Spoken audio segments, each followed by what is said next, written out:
Le calendrier de Noël de l'Avent. Jusqu'à quel âge est-ce permis? Bonjour, je suis Anne Nagas, la fondatrice d'Apprendre les bonnes manières.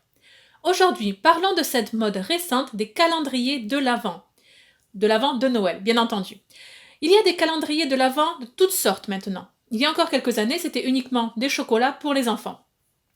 Maintenant, il y a énormément de calendriers de l'Avent beauté, make-up, maquillage. Quasiment chaque marque sort la sienne. De plus en plus d'enseignes sortent également la leur. Il y a des calendriers de l'Avent pour le thé, pour la bière, pour le vin d'ailleurs, également des fromages, donc un large rayon alimentaire. Bon, ok, donc il y en a à vrai dire pour tous les goûts, pour les hommes, pour les femmes, pour les adolescents, pour les enfants, dans différents domaines. Bon. Et ce qu'on voit sur les réseaux sociaux, c'est cette démultiplication des calendriers de l'Avent dans différents domaines alimentaires, pour l'alimentaire, pour les boissons, pour le maquillage, pour le soin du corps, bon, etc., etc., même pour le sport. Et là, interrogeons-nous sur la pertinence de cela. Bon, alors, je vais pas dire à mon époque, de mon temps, etc., c'était mieux avant. Non, j'en sais rien. Le progrès a aussi beaucoup de bon. Je me souviens, dans mon enfance, nous avions des calendriers de l'Avent en chocolat, et donc tout simple, quoi. C'était vraiment même pas Kinder ou autre, c'était vraiment le plus simple, ce que j'ai envie de dire, le premier prix du magasin. Et chaque soir, nous pouvions, après la prière du soir, nous pouvions manger notre petit chocolat. Bon. Et nous reproduisons exactement la même chose avec nos deux garçons. C'est chaque soir de décembre, après la prière du soir, la prière en famille, ils ont le droit à leur chocolat. Inutile de vous dire que c'est le moment où ils sont le plus sages, le plus calmes, le plus concentrés qu'ils soient. Voilà, parce qu'ils savent bien que s'ils ne sont pas sages, il n'y a pas de chocolat.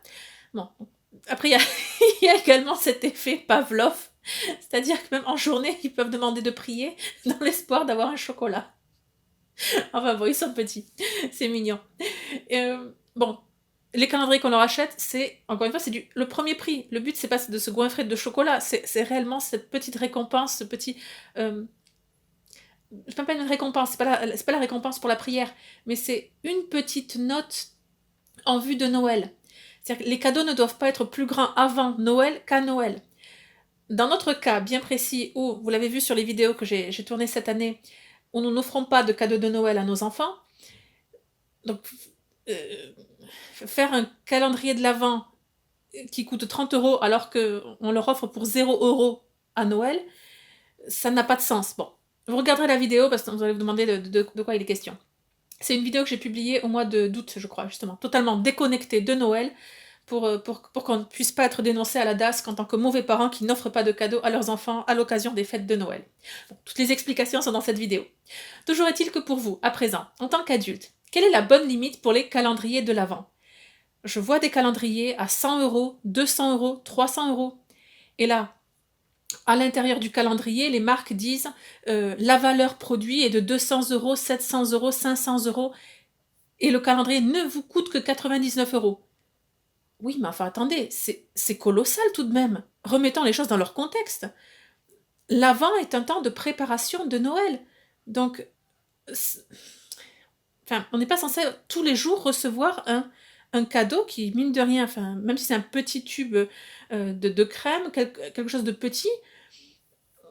Bon, enfin voilà, je m'interroge grandement sur l'inconsidération de ces calendriers de l'Avent. Et encore plus sur la multiplication de ces calendriers de l'Avent. À la limite que vous en ayez un, pourquoi pas? Mais avez-vous besoin d'avoir 3-4 calendriers de l'Avent? Bon, au bout d'un moment, enfin, vous pouvez juste prendre votre calendrier et cocher les cases jusqu'à Noël, quoi. Enfin, j'exagère un peu en disant ça. Mais enfin, voilà. Je souhaitais par cette vidéo juste pointer du doigt les dérives consuméristes des calendriers de l'Avent. J'espère que cette vidéo vous a plu. Chère Lady, si vous souhaitez en savoir plus sur l'élégance vestimentaire, je vous invite à découvrir le programme Élégance. Donc, tous les jours, durant le prochain mois, vous allez recevoir un cours bien particulier.